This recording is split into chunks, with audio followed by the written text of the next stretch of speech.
Hello, everybody, good evening, and welcome to the night where we crown a brand new champion. That's right, it is the fifth and final event of the PXN Pentathlon alongside AK Esports UK and Simracing.GP. That's a scary ghost behind me. My name's Paul Jeffrey, and that's a not scary man at all. It's a lovely man. It's Mr. Mike Noss alongside. How are you, Mike? And welcome this evening. I am doing wonderful, Paul, and I hate to say it, folks at home, but this is the finals. It's a love, it's a hate relationship that we have with the final race of the final championship. The drivers, they put the work in over the course of 4 different simulators here, and now we head on back to where we started, Assetto Corsa, for a little bit of something, Paul, that you're maybe more familiar with than most, I would say. We got some Renault Clios around Donington. This is going to get electric. Oh man, a more iconic and club combination of car you just cannot wish to have. Donington Park, the heart of British motor racing, as it says when you walk into the circuit, it's my favourite place in the whole wide world, bar none. And the Renault Clio, any mono brand cup, Mike, single make, always great racing. It's 100% for this one, completely down to what the driver can do, isn't it? Yeah, and especially with it being from a different sim, as we mentioned, this maybe is not going to be one that drivers are the most used to. This is going to be the Clio Cup on Assetto Corsa, which, yes, that's a mod from Race Sim Studios, and my goodness, is it an incredible one. The modeling on these cars is amazing. The sound, they sound like a P51 Mustang, is what I was telling our producer Tom Bryant before we got into this. It's incredible. They're little 1.3 liter turbocharged engines that could, but my goodness, can they get this done? We're going to be seeing some electric racing, Paul, and with probably a little bit of door banging added into it as well, I would imagine.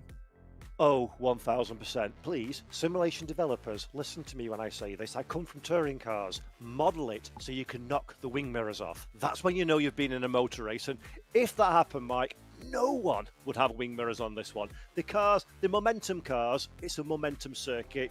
You can get side by side, not for 1, not 2, not 3, but basically the whole lap. Doesn't matter which corner you're on.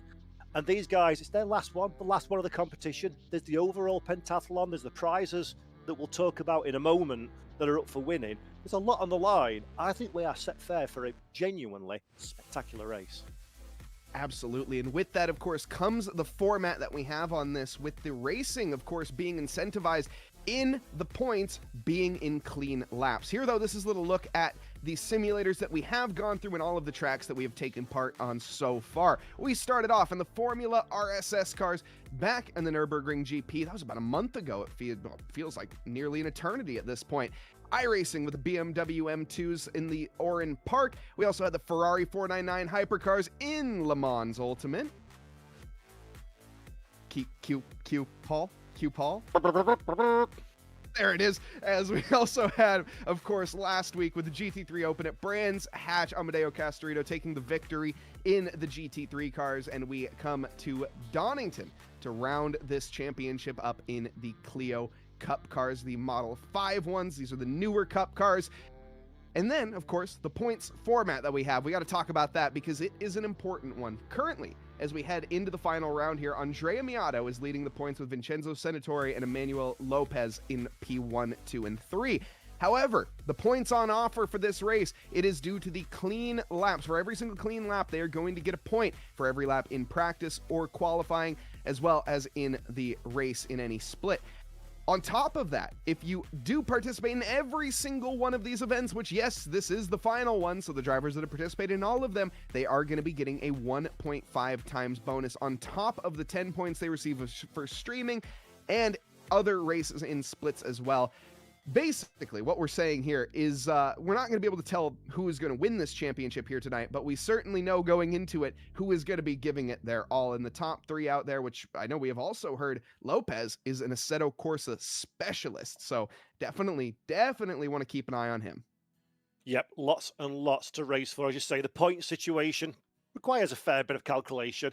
Aim of the game, though, it's not always about the fastest driver. It's about scoring the points, hitting the criteria that you need to do so. A little bit of an overview about the PXN Pentathlon itself. As we've mentioned, 5 different racing events across 5 different disciplines in 4 separate simulations. Prizes on a weekly basis for the top 3 in Split 1. We'll talk about those in a moment. And then the overall pentathlon, of course, where we're scoring points each successive weekend for an overall championship charge. Again, We'll talk about that one in a moment, but let's have a look at some of the prizes that have been put up by PXN Official. Of course, if it wasn't for PXN, we wouldn't be here. This is their branded championship, and it's absolutely fabulous in conjunction with AK Esports UK and on the Simracing.GP platform. So we know how it works. We know what track we're racing at. What we do want to know is what are we racing for over the course of these events? Well, each race, as Mike and I mentioned, the top 3 get a prize. First position in the individual events is a VD4 bundle from PXN worth $299. Second place is a CB1 worth $99. And third place is a HBS handbrake worth $79.99.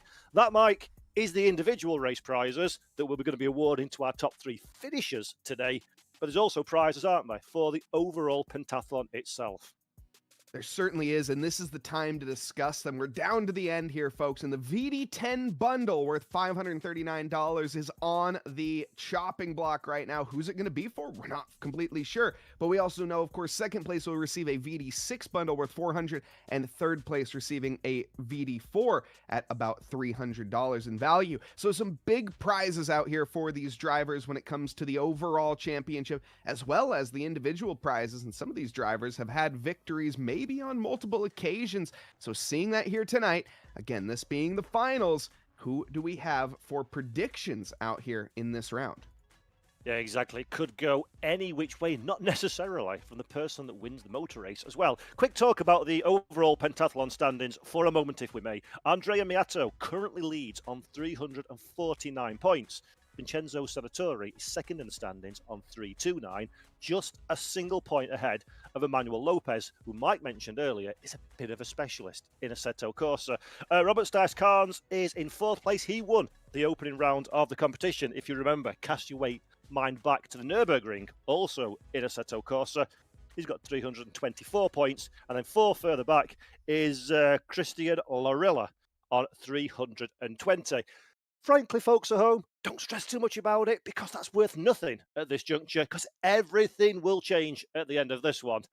And basically, Mike, easiest calculation to do, have a look, see who wins and finishes second and finishes third, and then do the maths for cleverer people behind the scenes.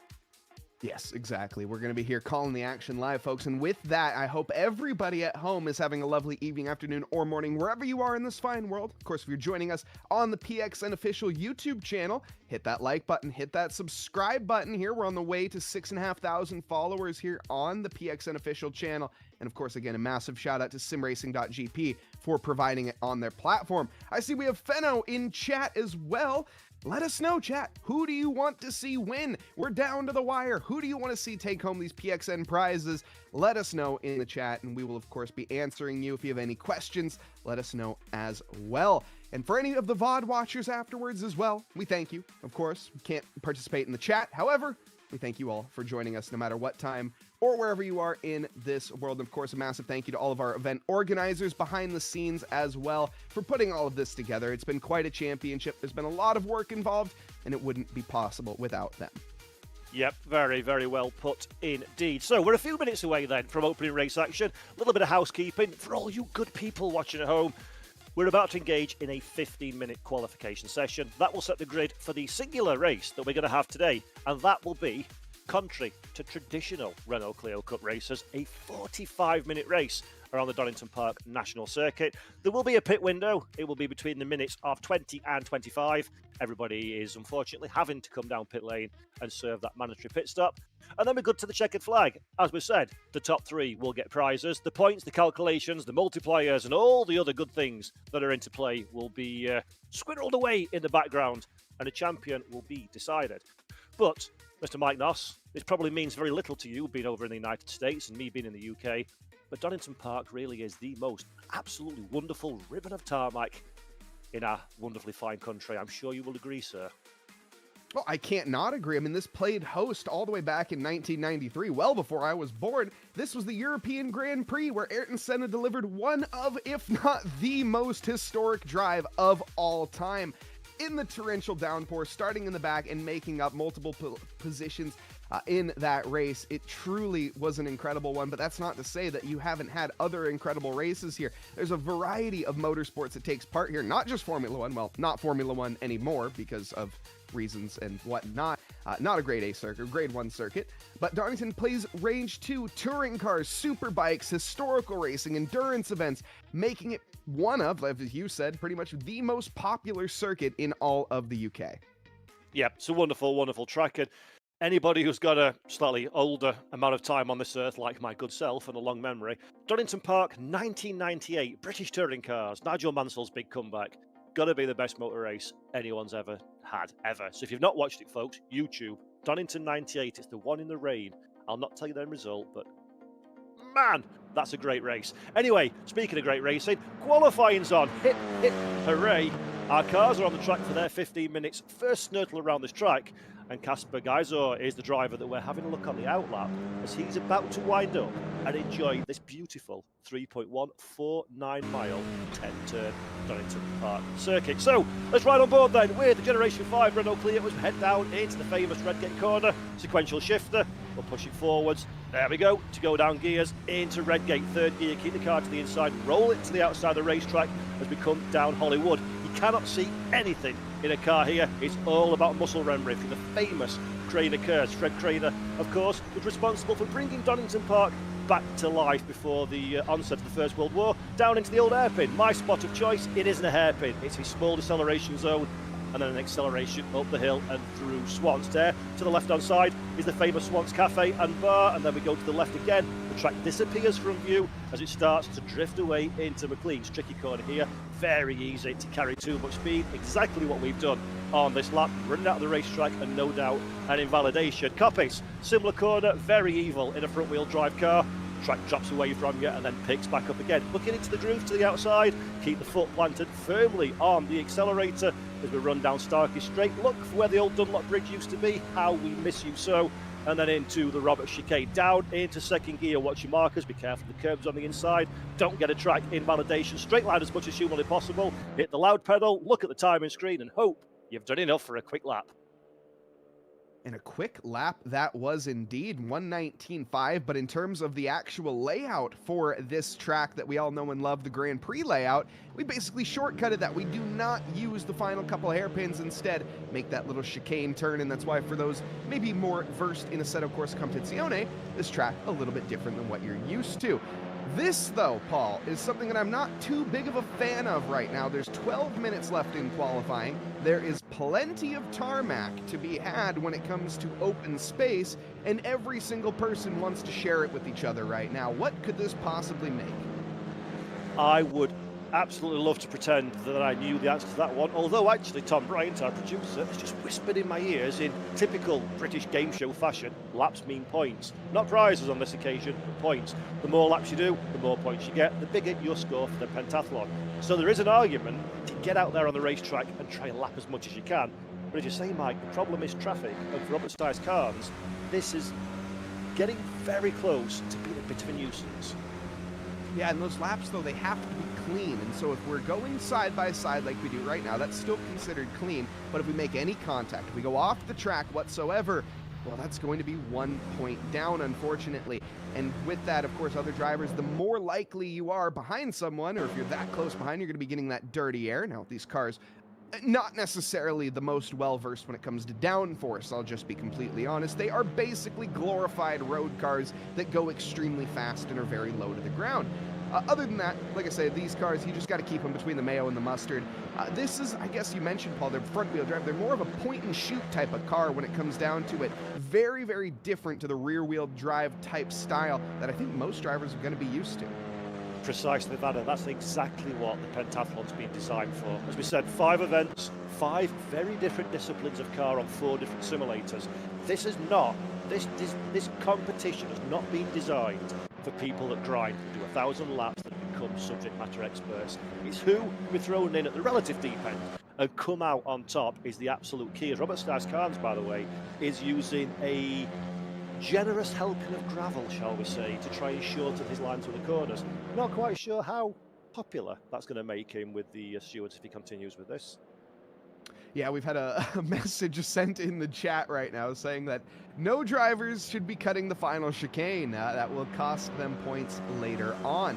And the reason that is, of course, Assetto Corsa being a little older on when it comes to the simulators, its off-tracks are not tracked in the modern way that we do it. In order to get an invalid lap in Assetto Corsa, you have to have all 4 tires off the tarmac. So that means that if you go off the well, I guess between the lines, and you go off, you're still on the tarmac, that lap will continue to be valid. So that big runoff area on turn 1, you could technically drive through that and it won't actually invalidate your lap, but if you touch the grass with your 4 tires, that's going to be a completely different story. So just a thing to keep in mind here, clean laps being a little bit easier in this simulator maybe than others, but regardless, don't cut the final chicane, folks.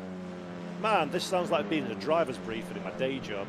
Yeah, cut the track, you'll be okay as long as all the wheels are on it. There's always somebody has something to say. Looking at you, Pepe Ariola. Anyway, carrying on into qualifying, 8 minutes 45 seconds left on the clock, and Robert Stice-Carnes has a very, very handy gap. Not anymore. Andrea Miato, one of our drivers that's fighting for the championship, Mike, and leading the pentathlon standings, is on the provisional front row of the grid so far. That's a very nice start for the Italians afternoon. Yeah, absolutely. And with Robert, like you said, right in the mix, he's currently in 4th position of 324 points. So needing a good haul of points today, but putting himself at the pointy end of the spear and able to do so.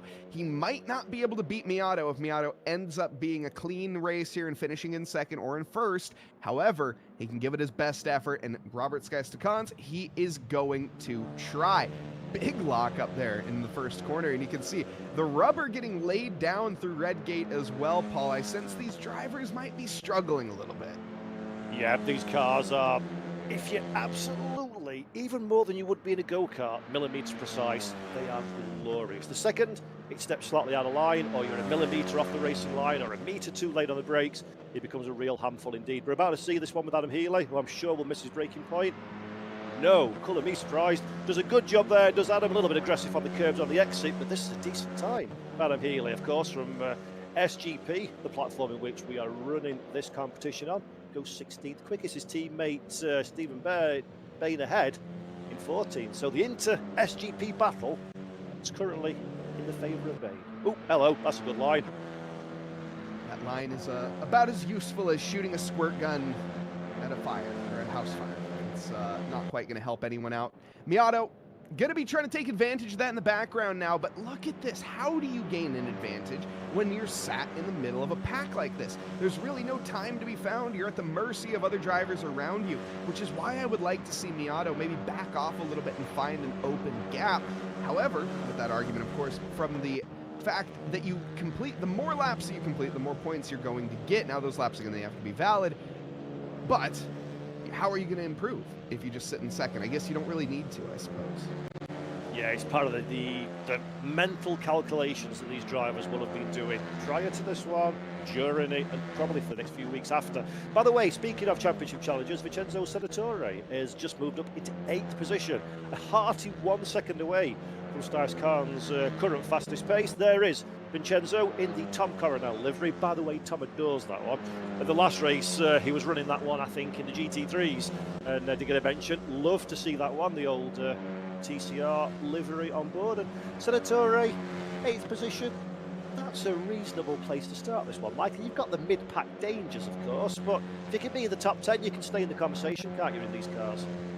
Oh, absolutely, and especially with the drivers around him. We've seen that the battles, they kind of end up, it's sort of ebb and flow when it comes to the battles. You'll see them work together for a good little bit, and then they'll end up pretty much repeatedly punching each other in the face until somebody else capitulates. After that, then it gets clean again. This is the opportunity. Senatore, if you put yourself in the mid-pack, now you have to survive the race start. We all know that that's going to be the biggest issue if you are sitting in the mid-pack, but if you make it through the race start clean, maybe make up a position, maybe you don't, maybe you lose a couple positions, you still have the time. These races, they're longer in terms of the format. There is a mandatory pit stop as well. We should probably mention that. There's a 5-minute pit window in the middle of this race. The drivers have to go into pit lane to get a new bit of fuel. I don't think they have to take tires or any stretch of that. However, they will be needing to make a trip down pit lane, so strategy going to be playing a role as well tonight. I think it's worth sort of alluding a little bit further onto the point of points. Point of points, there we go, that's good English. But onto the point subject matter, shall we say. Of course, you get them for your finishing positions, but you get 2 points for each completed clean racing lap. So again, if you're the likes of Miato that's in that conversation but not quite at the head of the pack, you've got to weigh off how much do I want to throw away at least a couple of points for an off-track or an incident versus taking a position out on track. By the way, Napason Wanachai Wong has moved up into second position while we were talking. That's a good lap from them, just 1.7 tenths of a second away from Robert Stice-Carnes, who's still our quickest driver of the day.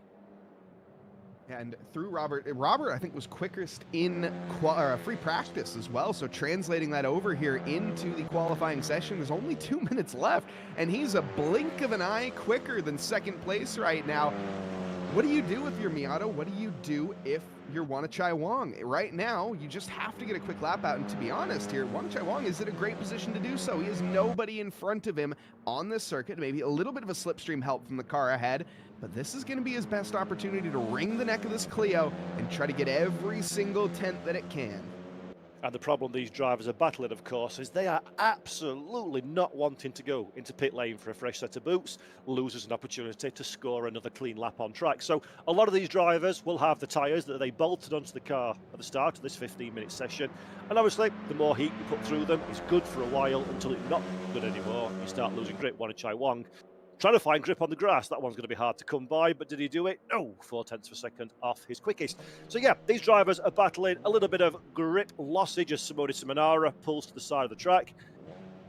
Who has approached this qualifying sensibly and built up their pace, Mike, and who has burnt their rubber too early and are a little bit of a sitting duck in the final couple of minutes?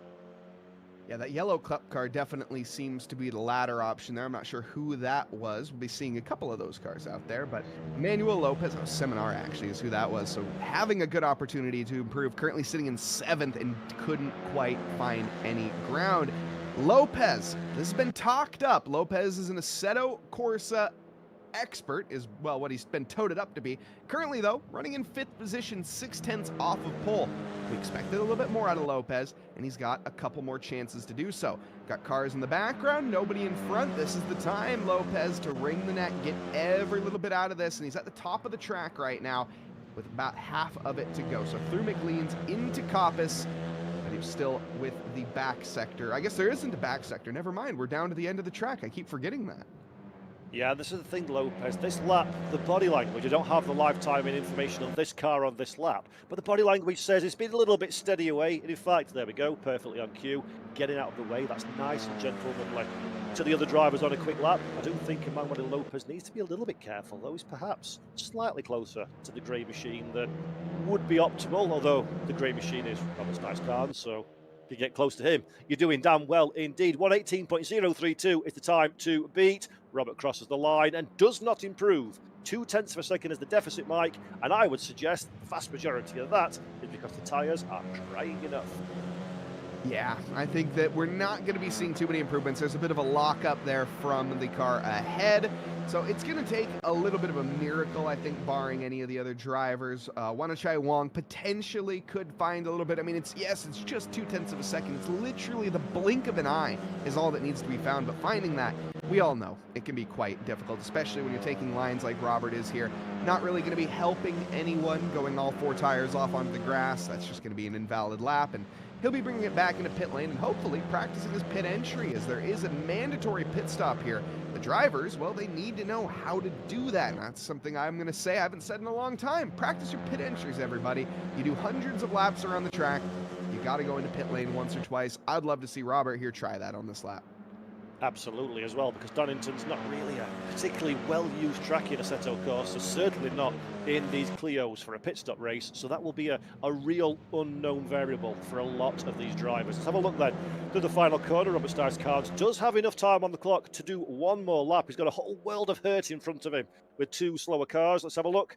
Across the line, 4 tenths, nearly 5 tenths of a second down on this occasion. All of the racetrack. There's the pit apron exit into Redgate, and he's certainly not leaving anything on the table, shall we say, but I think the traffic might just have fallen against our current provisional pole sitter.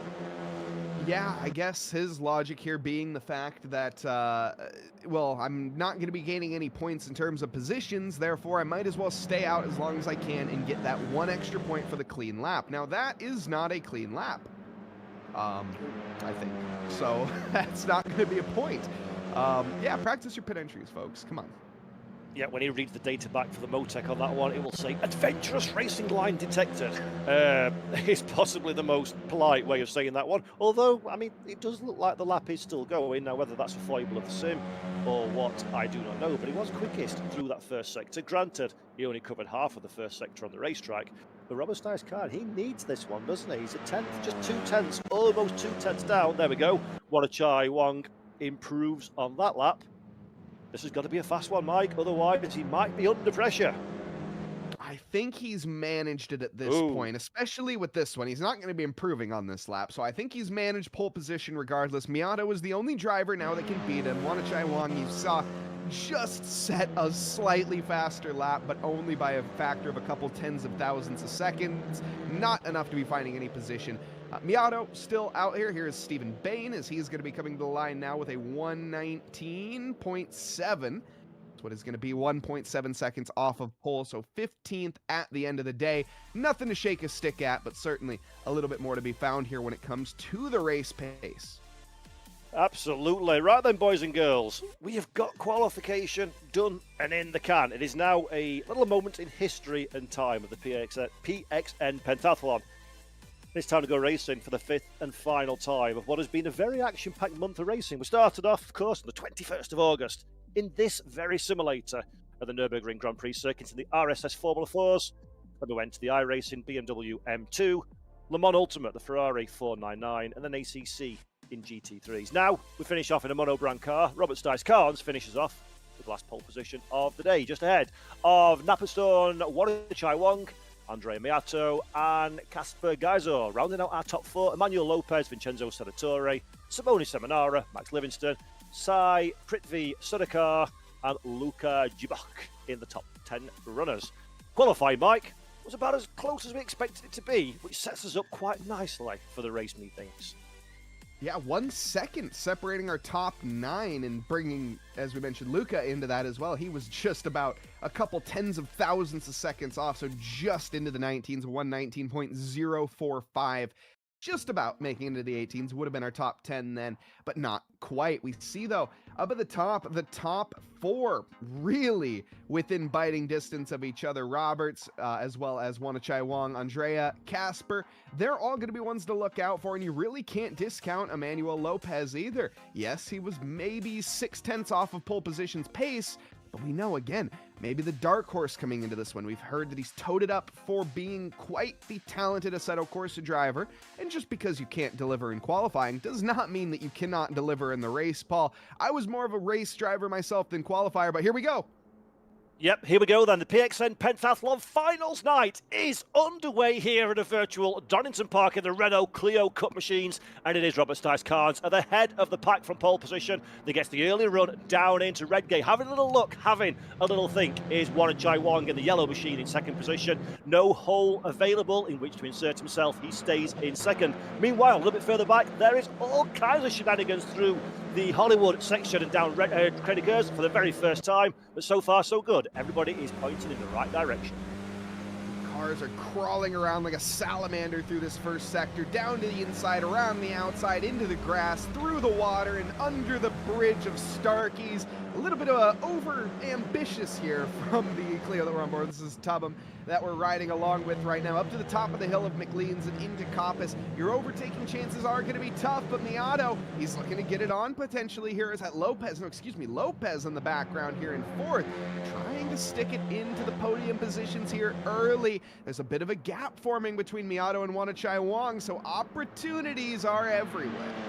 Yeah, this is a great start, isn't it, from Emmanuel Lopez? Started in 5th position, already up to 4th, and climbing over the back of Andrea Miato ahead. At the head of the pack as well, Wanachai Wong had a little look through the Robert chicane on our race leader. That's compromised him. That's given the opportunity to Andrea Miato, and Miato is not a man to thank a gift horse in the mouth. Takes that position away. Wanachai Wong down to 4th place. There's Lopez around the outside. Can he get 2 from 2? Tries to have a look around the outside of Miato. Thinks better of it. And Wanachai Wong lost 1, gained 1, lost 1. And Lopez loses side of the racetrack, having been unceremoniously shouldered off to the inside.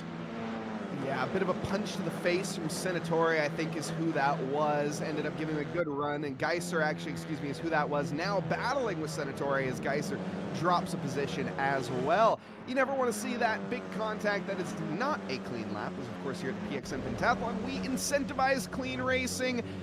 This, oh goodness, cars are stranded off in the gravel, the grass, no matter where you look. There are picnics happening right now, Paul. This is touring car racing, I think, in a nutshell. Honestly, I've picnicked at Donington Park. Can't recommend it. Not very nice weather. I'd get back on the racetrack if I were you guys. But guys, this is Casper Geiser that we're having a look that was potentially the instigator with Lopez just a few moments ago. Well, he's definitely come out the better of the two of them. Currently in 5th position, we're just behind Livingston, trying to find a way past slipstreaming all the way down to the hairpin. It's a short circuit. There's not really much slipstream to be gained. Although Emmanuel Lopez thinks he's in a NASCAR race. Has the inside? Is it defence? Is it attack? The answer is Petrov is the one in the rearview mirror all of a sudden. Good stuff from Lopez. Stays in 12th position as the recovery drive continues. This is like watching a game of Snake in the 90s. The head moves and the tail follows along. This is truly incredible racing. Lopez, you can see he's hungry. He has a little bit of blood in his eyes at this point, and, well, I guess blood in the water being smelt ahead of him, too. Lopez gaining ground. I think that was McCall there having a bit of a mistake. Ben Beams, oh gosh! Oh my goodness, okay. Everyone out getting through that situation as Chatra almost has a big collision there with Beams, but everybody with their head on a swivel at this point. Our top 5, though, currently Robert Skyscons still leading with Andrea Miato a bit behind. Wanachai Wong 2/10 in the background and all over the back right now of 2nd. Senatore in a pack of his own, leading 4th, with Geiser behind. Livings in the conversation, and Seminara right in the mix as well. And while we watch this wonderful fight, let's have a look at the battle for 2nd position. Andrea Miato in the black machine, just behind Wanachai Wong in the yellow/gold/luminous coloured car. Follows through the final chicane, nice and neat, not being too aggressive on the curbs is Wanachai Wong. This is a clever bit of driving so far, isn't it, Mike, from our 3rd place driver? Keeping things under control, looking after the race car, applying gentle pressure, shall we say, to Andrea Miato in 2nd position, but just doing it all in a comfortable and sensible way, which, frankly, is the only way at this stage in the motor race, surely. Oh, exactly. Wanachai Wong wants to win this race. I have no doubt about it. And with that, if he starts battling with Miato right now, he's just going to lose time to Roberts up in 1st. He wants to get the gold. Oh, goodness, that's going to be the Max Livingston, who has gone off and in the wall in quite dramatic fashion. It looked to be a completely unforced error. A bit of a tank slapper there. It was a very uncharacteristic mistake, though, for a front-wheel drive car. Yeah, real shame for Max as well. Well inside the top 10 for the run down into the hold hairpin.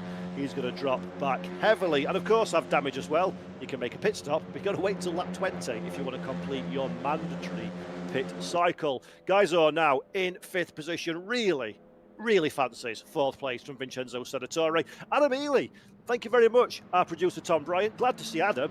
What a good start for him as well. All the way down in 16th position, avoided all the trouble, and now he's leading his teammate Bain as well, Stephen, up there in 14th place. So good stuff from Adam Healy.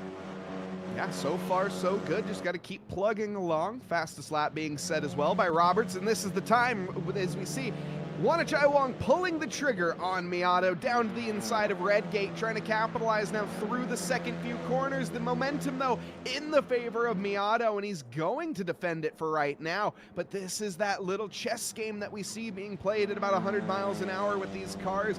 You go side by side, you find where your opponent is weak, and we know Wanachai Wong, he's strong through the 1st sector. I suspect he's going to be doing that again.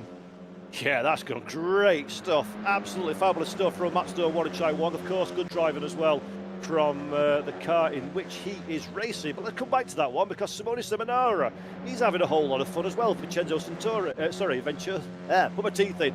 Vincenzo Senatore even was the one under attack, but now Seminara and Prithvi side by side, and the two cars that looked exactly the same are almost occupying exactly the same bit of racetrack as well. So the magnetic as well has been matching. And this is Seminara's mistake that's really led to this. We saw him over-driving slightly, had a bit of a tank slapper, just a small one, but Prithvi able to capitalize. Well, he's going to certainly give it his run for his money. Doesn't get by just yet. Seminara defending like a bat out of hell right now, and Prithvi all over the back. This is Mordechai-Wong going for that exact same move that we saw in the previous lap, but this time a little bit more successful. He's strong in Sector 1, and he has displayed that fully. Miato, is he going to be trying to run back down the hill here? I'm not so sure about this one, Paul. I'll tell you something though, that car is fast from Andrea Miato in a straight line or running down the Crane of Curves. That's a really monster run. He's got a good run as well coming out of the old hairpin as we start winding uphill. And of course, uphill, if you can carry that momentum, it's going to help you all the way through into McLean's. Not able to on this occasion for Andrea Miato, but I think the Italian driver, which is bizarre to say because he's just lost a position, I think he's the quicker of the two at this moment in time, as Max Livingston is almost the quicker of himself and Ben Beams, but just quite fine away past. Similar cars again, occupy the same bit of racetrack as Ryan Hill says hello to the Derby Leicestershire gravel traps. In a different county. No, it's a different track. Oh my goodness, Livingston is looking for another move off into the grass. He found himself stranded once already and almost made that dream become a reality for a second time. Ben Beams is going to be sweating like a cow in a burger joint right now, and probably at some point is going to just say, "You go, boy. I really want nothing to do with this." The airplane in the background, as Tom Bryant points out in our ears. This is absolutely magic. This is what Clio Cups, this is what National Club like racing is all about. I grew up at this racetrack. This is what firmly embedded a love of motorsport in me, is Donington Park and these kind of cars. And the simulation is doing just as good a job as the real thing. As Jabok started in 10th position, lost a few places, found a way past Stephen Bain and up in at 12th. Oh hello, and then it's very rudely assaulted as Luca goes and sees the perfectly manicured lawns here at Donington Park and returns in exactly the same place he left, but with a few more bumps and bruises and probably a great kid story to tell the grandkids. Oh no, goodness, that's not a good Livingston. story. He is really trying to turn this into the East Midlands West car park, and oh, on cue, it looks like Ben Beams is going to be the one finding himself parked the wrong way around. Definitely going to be having the bobbies come by with a "you can't park there" ticket, and you can't rejoin like that either. Oh my goodness, as Liebeck manages to get through there by the skin of his teeth. And oh my God, it's deja vu. Ryan Hill, the same place, has exactly the same accident, recovers the car to the racetrack though, does Ryan. Down there in 19th position, but still going, which is great to see. Simone Seminara still going, which is also wonderful to see, currently occupying 6th position. Quite fancies 5th place. The big question is 5th position available to him? Certainly not into Redgate on this occasion. Guys are holding on to the line, but Mike, that black car looks to be, well, it looks to be a lawnmower, quite frankly, in that shot, but it doesn't look quite as fast as Simone Seminara at this stage. It's just the age-old problem of finding a gap approximately 1 millimetre bigger than your car. Yeah, and finding little gaps as well. Miato finding a gap on the circuit right now as he nearly sends himself into the shadow realm. So we'll keep an eye on these battles here as they continue to develop. We go on board there just briefly with Miato and see what it's like around this track. It's a short track, I will say. The opportunities, without the final sector here, without the final sector of the Grand Prix layout, it really takes away a couple of your overtaking chances. That's 2 hairpins gone. These drivers, you see the desperation when it comes to it. They're clawing at the tarmac ahead of them. It's like a cat you can't see on my camera, but they're trying to claw themselves through this. And Sudakar, unfortunately, he's playing in the kitty litter now. And that was a very realistic accident. I like that one. I don't like accidents, of course, and for Cypriot Sudakar, my heart does go out to him. But that was a very realistic accident. A little holy moly, that. Let's pretend that never happened, ladies and gentlemen. Collectively, we'll banish that from our brains as we look at the 14th place car. Luca, he's had a bit of a yo-yo, hasn't he? Been involved. Last time was picked up, was being overtaken and re-overtaken, and things are settled down in 14th place now, unlike Izor, that is climbing all over the back of Senatore still for the run down into the old hairpin. this is going to get frustrating if you're Geisler. You're going to start to see that little red mist in your eyes. It's going to turn into a red haze, and whether before you know it, it turns into a red barrier, as I almost thought that was going to happen on cue. Geisler really pushing this car a little bit past its limits, I would say. And Senatore, he looks calm, cool, and collected as ever. Really not trying to go for the over-unders, not trying to overly defend anything. He's just parking himself in the center of the track, parking himself on the racing line, and letting the car behind do the hard work. And, well, Casper not able to do that work just yet. Yeah, very sensible drive from Vincenzo Senatore. Big fan, actually, of Vincenzo. Massively quick driver in everything he races. Finished second last time out in the GT3s at the Grand Prix circuit. So he's definitely used to these small British tracks. He's the Italian driver and doing a good job so far up there in fourth position. It does, unfortunately for Vincenzo, have an air of inevitability about it, methinks, on this particular instance. But for now, it is still fourth place. How long for, though, Mike? Not much longer, me think. Around the outside goes Casper, but I just don't see enough momentum. He's going for the switchback, though. This is going to put him to the inside. A little bit of a lockup this time around for Senatore, and oh my goodness, that is a rude defense if I've ever seen it. Casper, though, does not care, says, you race me, I'm going to race you just as hard. Manages to make his way on by, but now a big tap from the background is Senatore. Well, he reaps what he's sown. Yeah, that's a real shame for Vincenzo Senatore. He's got a bit of a gap though, so he should be able to stay pretty much within the top 10 methinks. In fact, there we go, 8th place, just ahead of Petrov. There's Petrov in the back of your screen, but real shame for Senatore. And this goes back to what we said at the top of the show, Mike, again, doesn't it? It's the risk versus reward. How hard do you want to fight versus the potential pentathlon points? And at a track like this one, there's no such thing as an easy overtake. You've got to get the elbows out. That's what these cars, that's what this track is all about. As Max Livingston is just about to sharpen said elbows and then thinks, nope, not on this occasion. Tabon can keep hold of that one for now. But yeah, you've really got to try hard at this place to make an overtake, and that has inherent risks that don't necessarily tally the pentathlon mentality. No, unfortunately not. It was a great defense leading up to that point, but beyond that, the over-ambitious defense, we'll call it that, it certainly played in the favor there of Geisler, which he set himself up for it, managed to get it done, and the rest, unfortunately, was history. That's not out of the woods, though, for him yet, because Miato, well, he's 8.5 seconds up the road, Seminara 1.5 in the background, so he's got a little bit of breathing room for right now, but a lot of work to go if he wants to find himself in the top 3, which is the only points-paying positions. Keep that in mind. Yes, every single position does get points for clean laps, but only the top 3 receive points for finishing in the top 3. Miato currently holding that bottom step, and look at who is still in front of them. And this is going to be, I think, a little song and dance that we see for a while. And it's a shame, Paul, that this is the final race, because I feel like Wanachai Wong and Miato, they were sort of meant to be when it comes to car position here. These two are about as even on pace as you could ever ask for. Yeah, it has. It's been an absolutely glorious fight, hasn't it? We all thought Wanachai Wong would sort of disappear once he made his way past, but Andrea Miato looks the quicker of the two drivers at the moment, if not slightly less neat on the racetrack. There we go, again to the outside line. He'll try and nip it back to the apex if he can to get the run through Hollywood as we start going downhill. We've already seen that you can go too wide down the trailer curves. Okay, it's exciting, not necessarily the safest way to find a way past your rival. But Andrea Miato probably needs about 4 car lengths before he can start having that internal conversation with himself. Wanachai Wong, he's just quick enough, isn't it, at exactly the right point to take the sting out of the fight. Yeah, if we remember back to when Wanachai Wong actually got the position done, it was in that same quarter. It was through Redgate down into Hollywood. He went for the exact move that we're talking about. Went to the outside, cut it back to the inside, and made it stick. I don't think Miato can do that. I think through the first sector, Wanachai Wong is quicker, and he's proven that. So I think if you're Andrea Miato, you need to be thinking about other places on the track. Of course, you can try to make looks through there, but don't go for anything too unnecessary.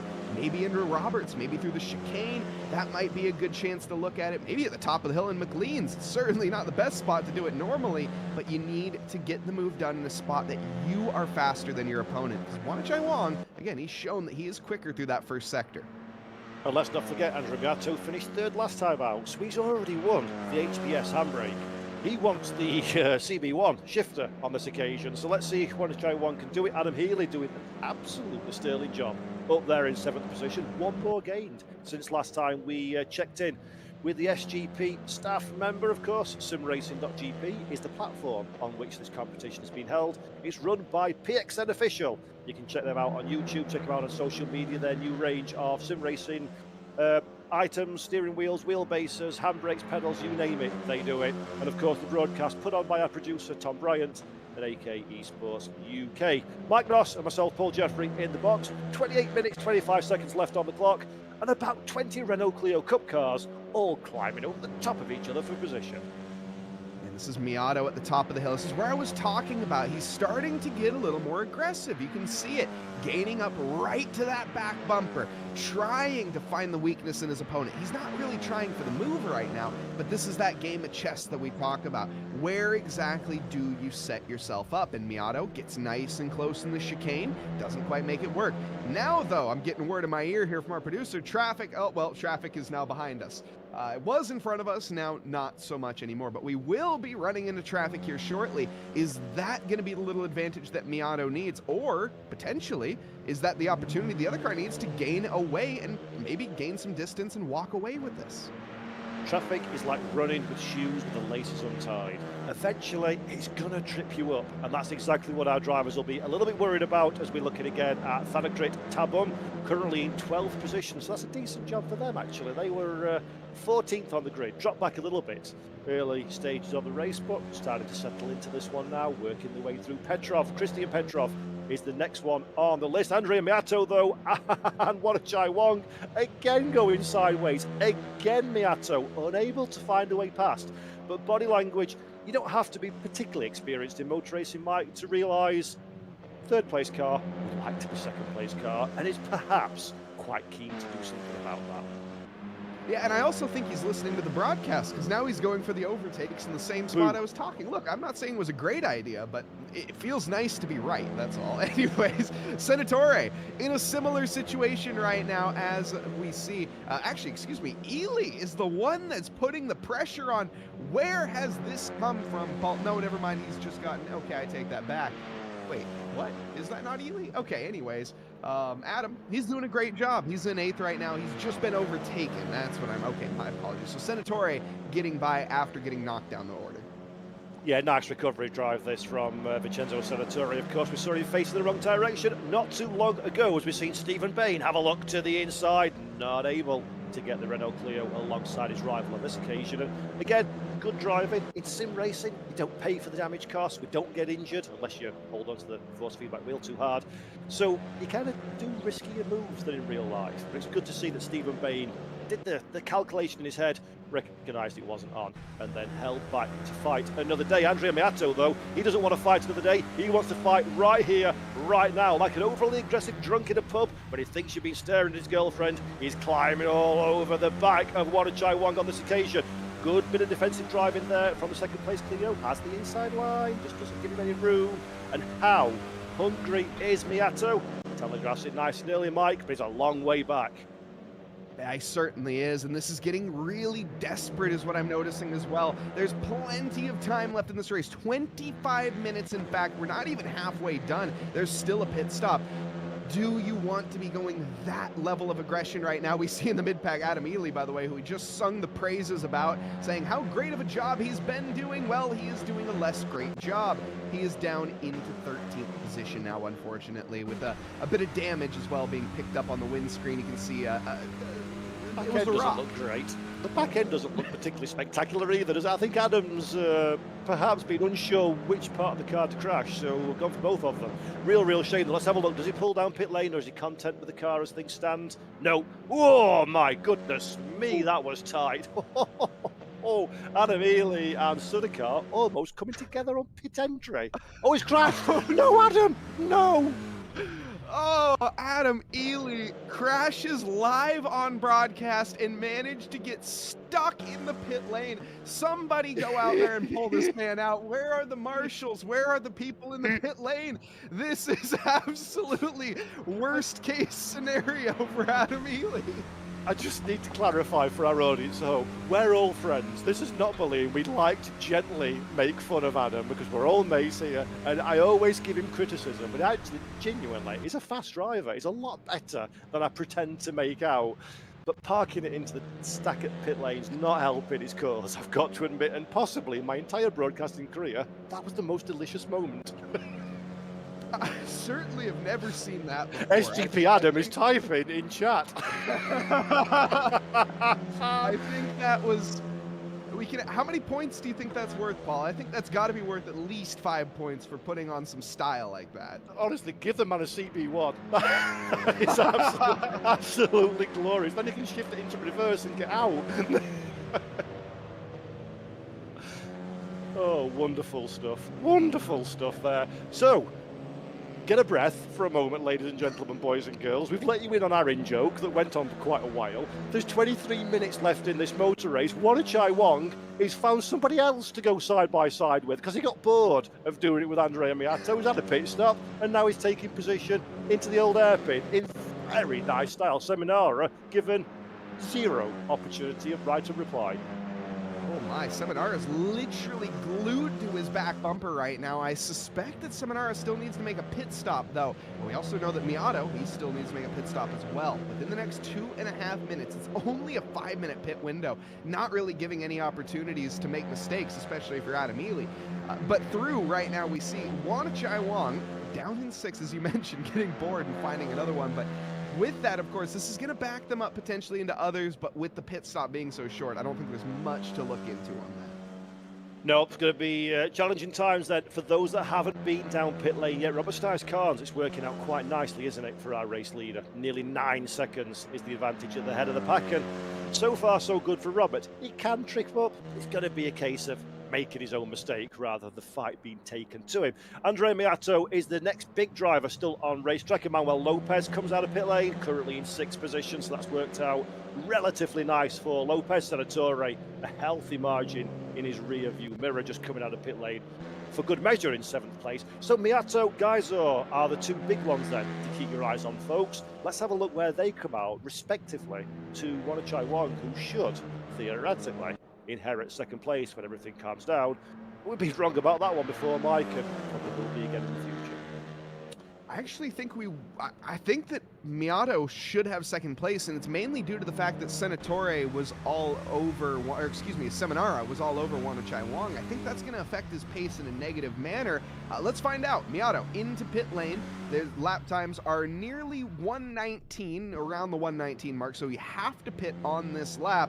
My goodness, that is a dangerous job to be one of these marshals, I have to say. It's a good job you can drive through them, isn't it? Otherwise, that could have been... Oh, hang on. Once again, ladies and gentlemen, Paul Jeffrey doesn't quite know what's happened in a motor race, despite being a professional that's supposed to know what happens in a motor race. Andrea Miato goes up in a 2nd place, Casper Geisor goes up in a 3rd place, and Wanachai Wong goes to Silverstone to do a few laps. What's happened? How? And Robert Stice-Carnes, wait, did he stay? He went in. No, he went in, right? Stice-Carnes went in, so he's done and dusted. He's comfortable. Wanachai Wong is the one that I'm interested in. How did... Yeah, that makes... So Geisor must have... Wait, but that's a long stop, and you're not going to stop for fuel. No. Yeah, Wanachai Wong definitely a bit back, and I'm wondering if that's due to the backmarker battle, if it really costed him that much time. I don't think it would have cost that extent, unless... He may have took tires, but even that, I feel like that's a bit short for that. Yeah, I mean, I don't know why you would take tires at Donington. It's a relatively low abrasion circuit. We've seen in qualifying, there's still lap time at the end of 15 minutes. That's... If it is tires, and ladies and gents, boys and girls, we are by no means sure that that is the case. But if it is tires, Wanachai Wong has either pulled an absolute blinder, take a race victory, sunshine, or just completely thrown away his podium chances. And I unfortunately think it's the latter one. As much as I hate to say it, it seems he is rapidly catching, so he must have put new tires on, and with 20 minutes left, hypothetically, let's just say he did take new tires. Is this enough for him to get back to where he was, and is this enough to even potentially take victory? I don't think the lap time drop off from race start to pit stop cycle is great enough for this to be a shoo-in, at least for Wonachai Wong. Now again, we're talking about ultimate pace of car. Now the Nakasone has, if he does have fresh boots on this machine, he can just flog these to death for the next 18 minutes, and that's going to buy more lap time. But either way, ladies and gents, boys and girls, I wax lyrical every single broadcast about somebody doing something different on pit lane, and now I'm criticising somebody for doing something different on pit lane. So again, that little box that we put the memory in from earlier to forget about, pop that in there as well if you don't mind, everybody. I think it's going to be interesting, let's put it that way. We'll certainly know by the end of this lap. So as we come down the back straight here, I'm keeping an eye on the lap times. 1:19.345 for Robert Skystakans. Let's take a look at Miato and see where he's at. He should be crossing the line here just now. 19.1 for Miato. Geiser is going to be a bit back, but Wonachai Wong, this is going to be the one. So if he is in the 70s, is that Geiser? No, it's a back marker. If he's in the 17s or even the low 18s, I think he's got a chance. That is an 18.6. It's close. I think he needs a bit more pace than that, but it's close. Yeah, he's definitely going to put him back in the overall podium contention for sure. 17 minutes, 53 seconds, and just about 3.2 seconds to make up. Geiser, great driver as he might be, just not shown quite the same pace as our leading trio in this race anyway. So Wonachai Wong definitely going to jump back in a second. Third. He was second though, wasn't he, at the pit stop cycle? So this is going to be interesting. Can he catch Miato? And if he can he do it in time and still have enough meat on boots to try and make an overtake when he couldn't do so, particularly in stint number one? Ooh, fascinating. Yes, indeed. Get your popcorn, folks. You have a few seconds to do so. And while we're doing that, I think now is a great time to remind everybody, thank you so much for joining us. If you are watching on the PXN official YouTube channel, if you guys are, hit that like button, hit the subscribe button. Thank you all so much for joining us again on that road to 6.5K. Big welcome as well to everyone joining us in chat. Let us know, who do you want to see win? Is it Robert Skystakans? Is it Andrea Miato? Is it Geiser? As well, of course, again, massive thank you to Simracing.GP for putting on this event, and of course PXN Official for providing not just the championship, but also the prizes to go along with this. And just a reminder for anybody that is just joining us, first place will be receiving a VD4 bundle worth $200. This is for this race in particular. A CB1 will be headed off to second. Third will be receiving an HBS handbrake, and then of course the overall prizes. Do want to join the Discord if you guys want to see who is going to take the victory here. We won't know by the end of this race, but we certainly will very soon. The VD10 bundle worth nearly $550 going to first place, second receiving a VD6, and third with a VD4. And of course, all drivers who compete in every single race will also receive a 15% discount. So big prizes on the line here, and we are down to the wire, folks, for the final race on Assetto Corsa in the Clio Cups. Paul, this has been a great talk so far. Again, with the battles in development right now, Wonachai Wong trying to gain back to Geiser and find the podium. We know, I think we've established at this point, he is on new boots. What do we have left?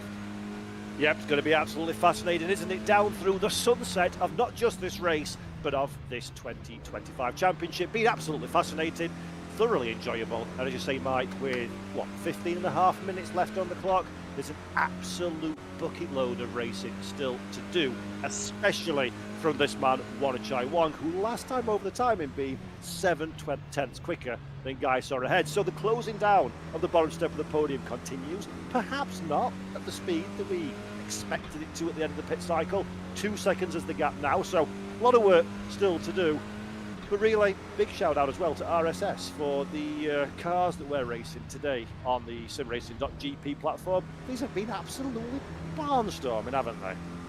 Oh, absolutely. I always talk about Race Sim Studios when I can, and when it comes to their models, and this is no bash. Let me just be clear. What I'm about to say is not being negative towards Assetto Corsa. It's going to sound that way. I don't mean it that way. The models in RSS make Assetto Corsa look bad. The car models are so good that the simulator doesn't look as good. Again, this is more because of the modern graphic, everything along those lines, and the fact that it's a mod, but regardless, look at how brilliant they look. Look at how they sound. That's one thing I will always give credit for RSS is the sound of their cars. It is just perfect.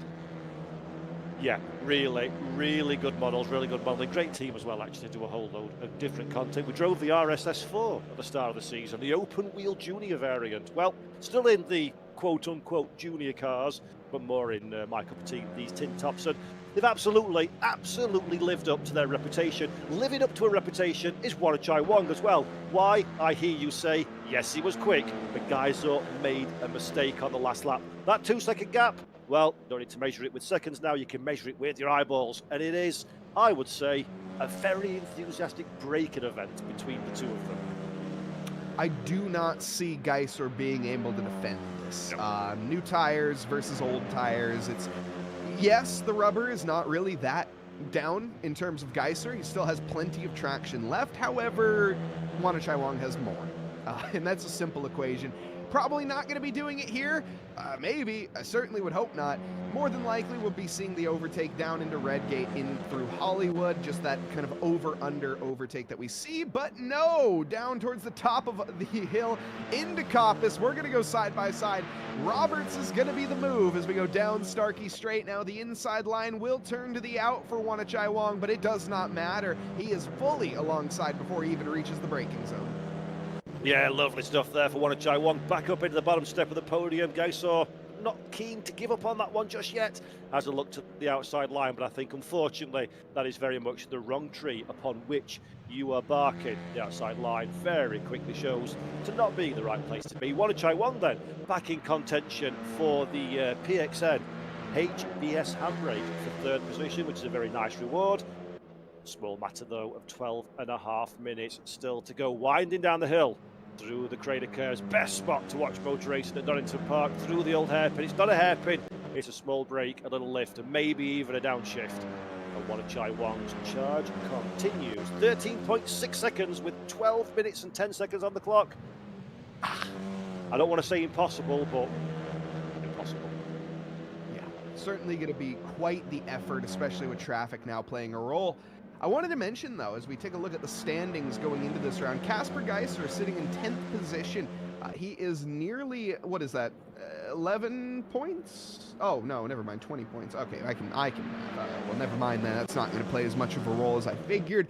But I was going to say, that's some points lost for Geiser into this race here tonight, but I don't think it would matter either way. It looks like, I don't want to say he's going to finish in 10th, but provisionally with Mike math, he's going to finish in 10th.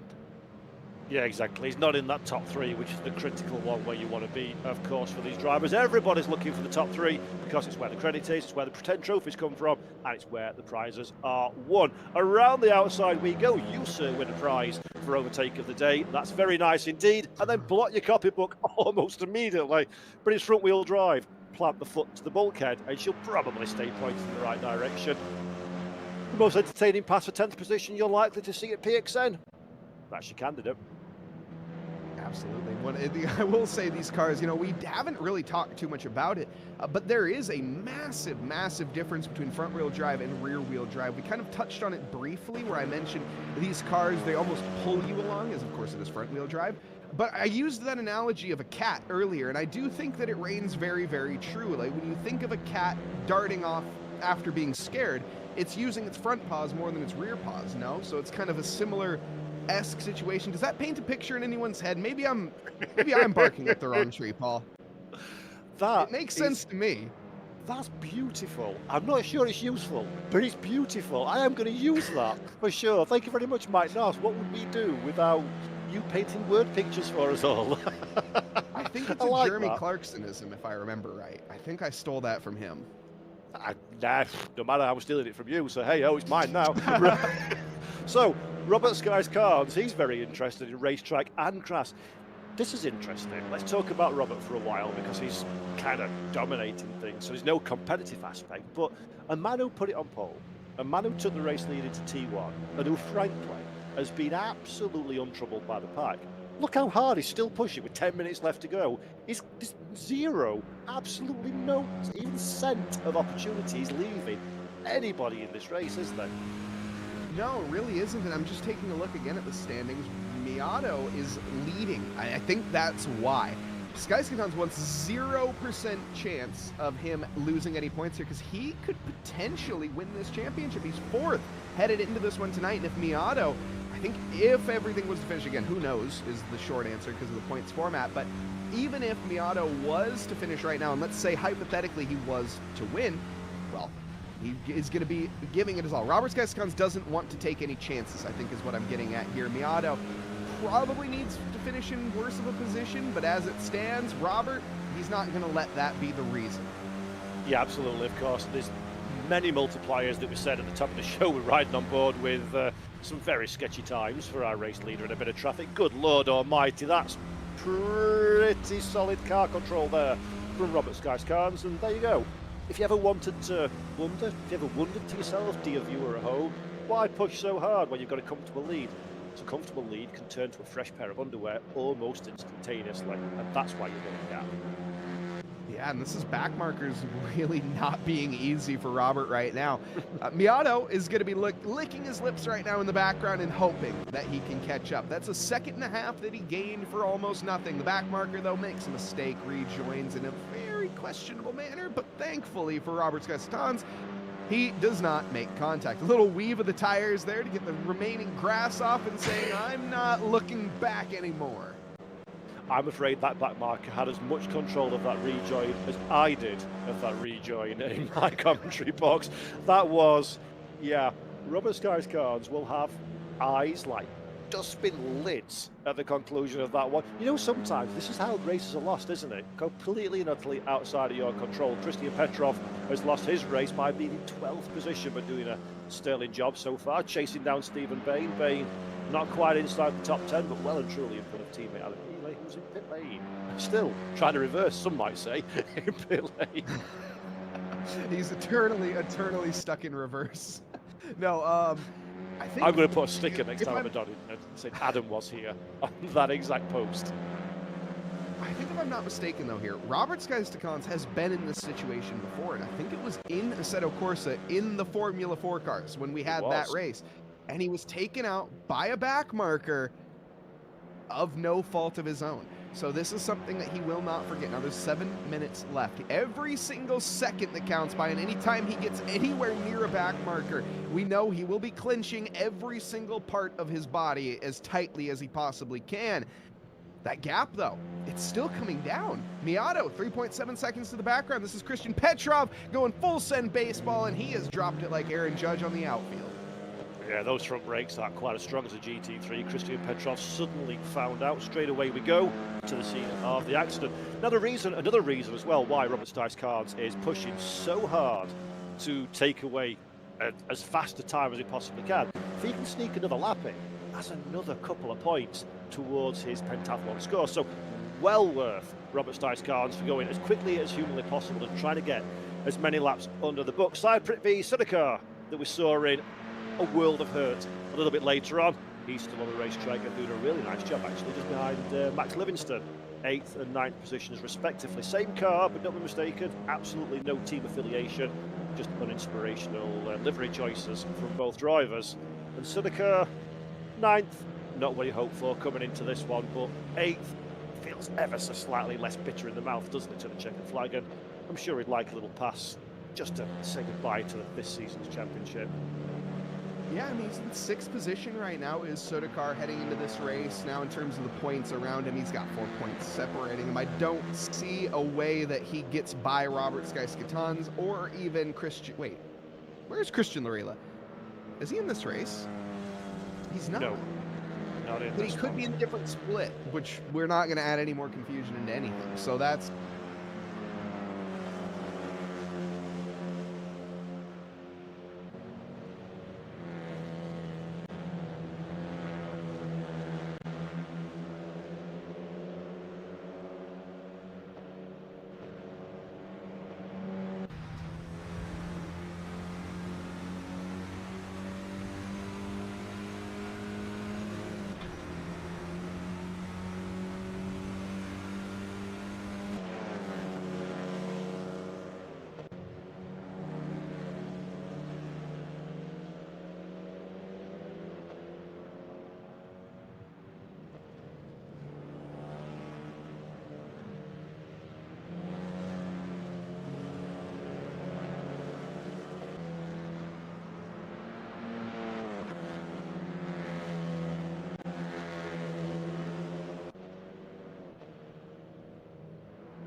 the one at the Nürburgring to start the season.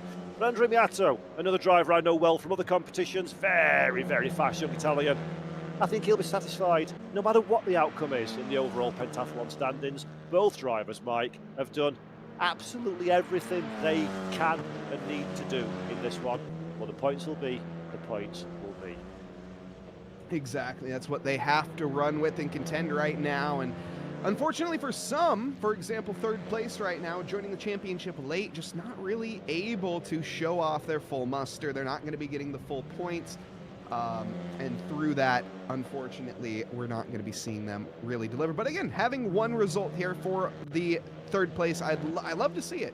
New drivers joining the championship through and through from the beginning, and always going to be coming in late. We have Tabum as well as a few others that joined us as well. And keep in mind, folks, there's other splits as well. I think, what is it? What's the number? I think upwards of 500 people could take part in this championship. And through that, of course, being multiple splits, multiple events, we are only watching the top one, folks.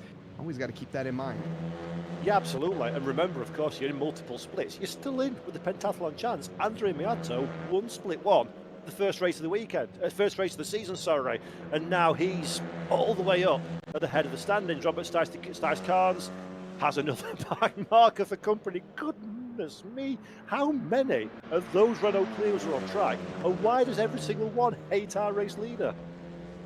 A little bit of PTSD being induced, no doubt, as Roberts is managed to get by again, but having a back marker that tight on your rear end is certainly going to make you tight yourself.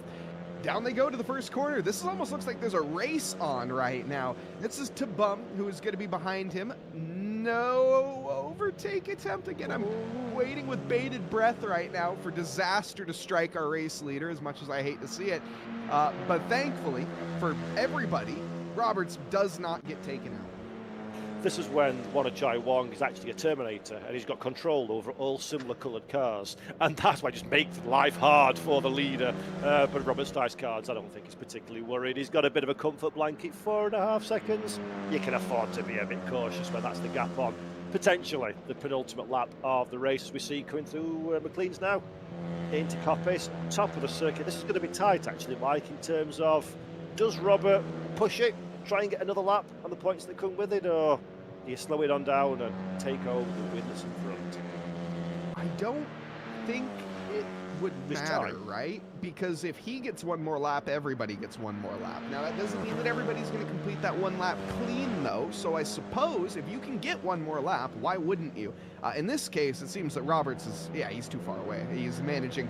There's no way he's going to be able to wait for that amount of time. He might even lose the position to Miato if that's the case, although he's flashing the headlights, Paul. Yeah, called that one wrong. First mistake for Robert Stijs-Carnes. Let's hope the boy's got some fuel and doesn't think it's the slowdown lap. But one more lap to go. We've all done it as a commentator. I've called the race finish one lap early almost every time I do a broadcast. So easy mistake to make aside Prithvi car.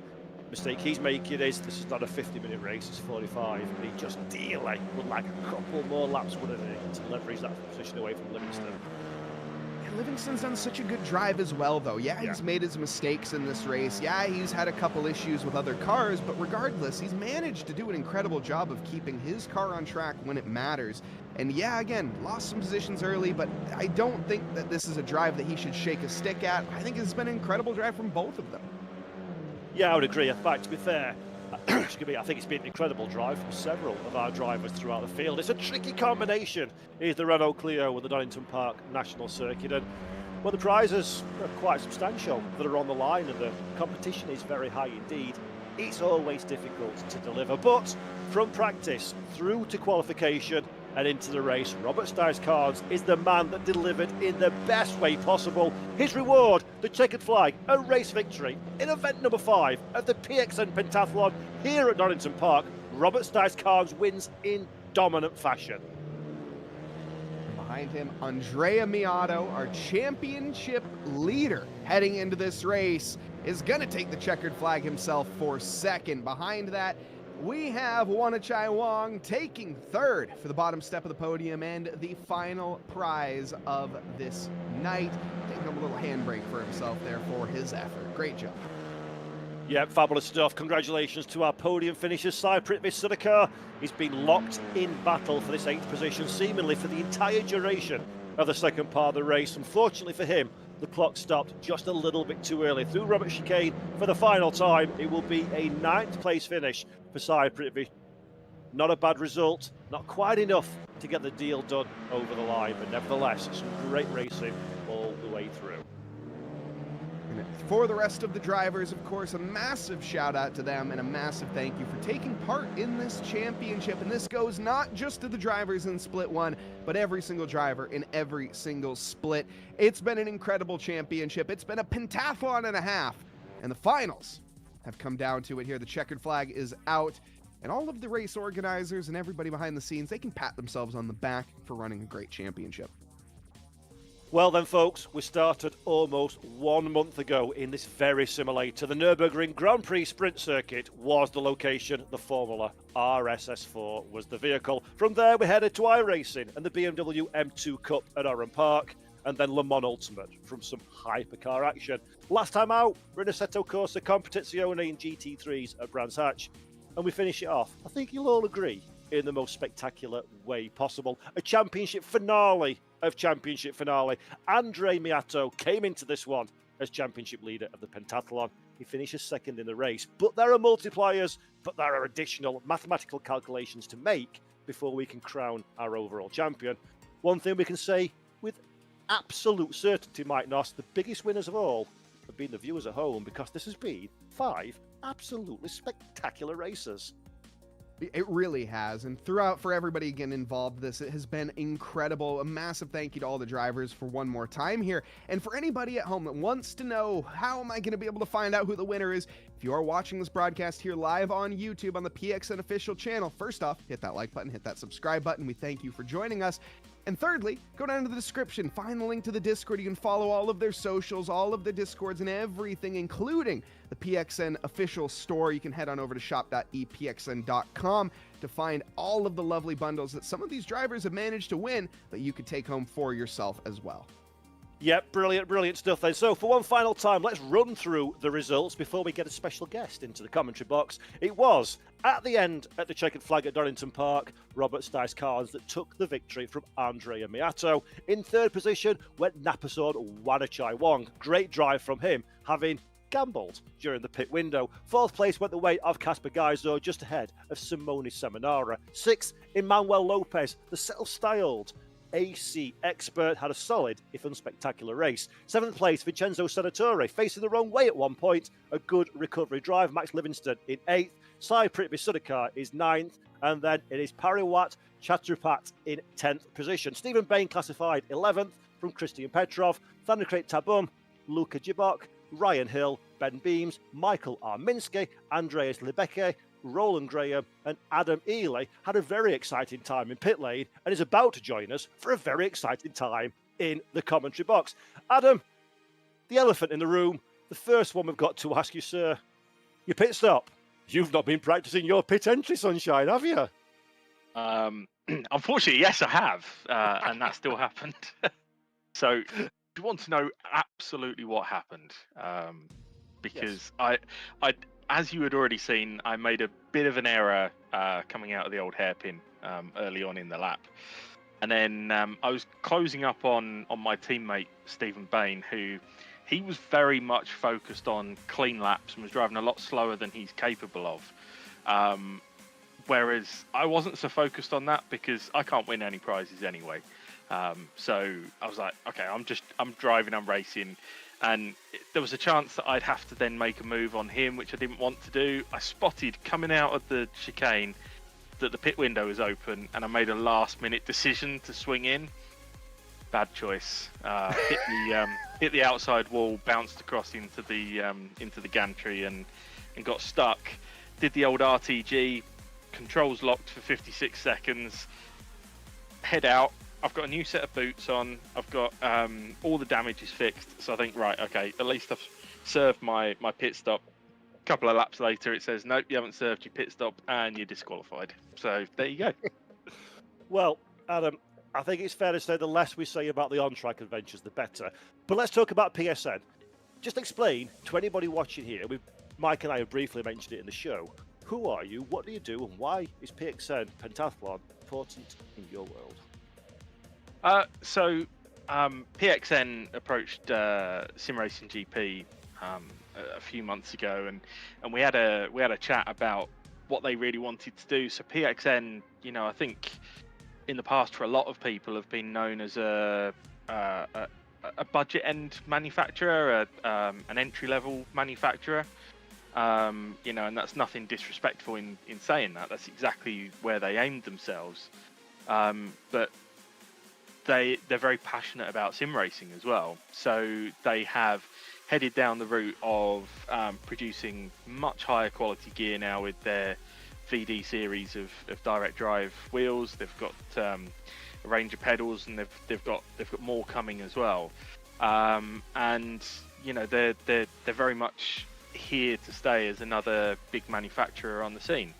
And what they wanted to do is they said, look, we're launching this range in August, but we need to be able to tell real sim racers what we're doing. So we said, okay, is this about attracting the quickest drivers and rewarding the quickest drivers, or is it about, look, let's do something for everyone?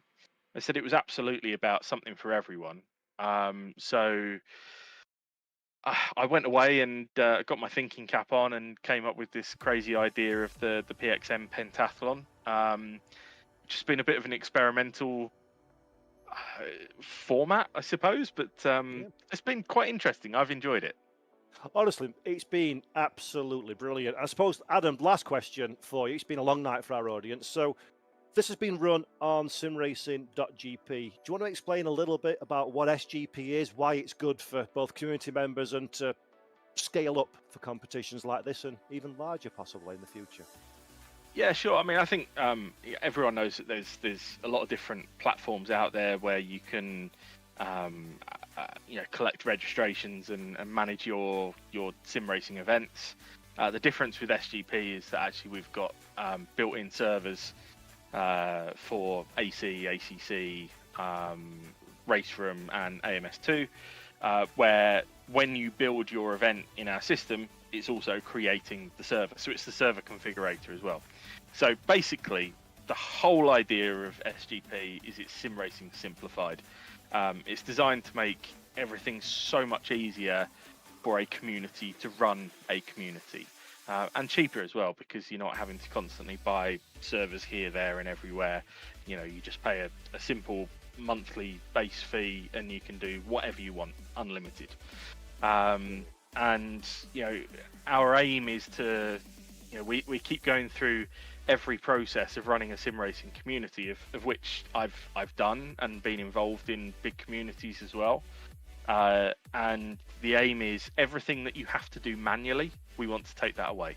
So we've automated the skin sharing and the setup sharing. We've automated the protest feature. We've got lots more ideas of how to make things even simpler. But yeah, and then for drivers, it's a place where you can go find your next community to become a member of, your next race to go and jump into, and your next competition as well, because we've always got competitions running with big sim racing brands where you can go win stuff. Yeah, there is another big competition running at the moment that is a challenge on ACC.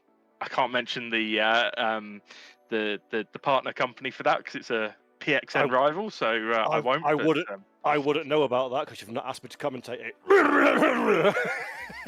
Well, we have you guys booked for the grand final in December, and of course it's up to your bosses who they choose to commentate on it. I think. But normally I commentate on that and then have one other alongside me. I'm okay then. I'm busy that day. No, jokes aside, Adam. Honestly, man, it's been a fantastic championship. Big thank you to yourselves, to PXN official, of course, and for AK Esports UK for putting these on. I'm sure when I pick up with Mike in a few moments, we'll talk about how great it's been. But from us, Adam, thank you very much for your time. You've definitely won moment of the season with your quote-unquote pit lane entry. So, bravo. You know what, So and you may I not have thought- won a PXN prize, but you've got a special prize in our hearts. I thought I'd done it with losing my position to a teammate on the final corner in iRacing, but no, I've gone on top of it tonight. But thank you to you guys as well. You've done a great job, and you know, thank you to AK Esports as well for the very, very professional job that you do putting this on. So much appreciated. Brilliant. Adam Ely, thank you very much indeed, sir. And Mr. Mike Noss, it's great to hear from Adam, as both from a driving perspective and from the organisational perspective, but anybody who doesn't know about these things, very quickly, they take a hell of a lot of work to put on, and it's a credit to everybody involved in this competition, hasn't it? Absolutely. And, you know, it's talking about it as well. It's hard enough to put an event on in one simulator. You want to put an event on in 4 different simulators, folks, and keep track of the points. That takes some tasks, and that's where SGP, of course, comes in clutch and makes everything a little bit easier for that. And so, massive shout out to them on that. And again, with that, let's talk about the 4 different simulators that we've had thus far. It has displayed racing differently every single time. We've seen the specialists, we've seen the experts, and we've seen the translation from simulator to simulator. I think iRacing was the biggest one that I noticed, at least personally, from the differences. We saw some drivers that were very quick in Assetto Corsa Competizione as well as Assetto Corsa, but and even Le Mans Ultimate, but when it comes to iRacing, it maybe didn't quite translate over. And so having just those slight little difference in physics models and traction and tire models and you name it, brake, slip, angle, whatever you want to call it, it is incredible to see how different they've all come together and how each individual driver has had to adapt. Yeah, I've waxed lyrical about this for years now. I adore sim racing quite clearly. The one thing I don't like about sim racing is it's weighted towards those with free time. So I'm a slightly older chap than yourself, family, job, blah, blah, blah, blah, blah. I can't put 3,000 kilometers into a race. I just can't like I used to do. So naturally, I'm never going to win anything because I just can't do the mileage of everybody else. What I love about the pentathlon, and Adam Ely mentioned it, it's a design that they came up with, it takes away a certain element of the grindability, shall we say. And I think that's where you see the true talents. So, Mike, on that bombshell, final thoughts from you, sir, before we wrap up the evening and the season. What a championship, what an event, and what a set of drivers that we've had as well. Again, I think a massive thank you goes out to every single driver. I've said it a couple times. I'll say it again, and I'll say it a few more times. Beyond that, no matter what split you were in, thank you for participating in these races. And to all of the viewers at home, you guys are the reason that we are here as well, of course. So a massive thank you to each and every one of you watching on the PXN official YouTube channel. Again, hit that like button, hit that subscribe button, and we'll be back for some more racing here in the not too distant future. Yep, absolutely love it. Thank you, everybody, then, for watching. From myself, Paul Jeffrey, and my friend, Mr. Mike Noss, from Tom Bright in the background, and all involved. It's been a wonderful competition. This has been the PXN Pentathlon on the PXN official YouTube channel. Until next time, take care. Peace out.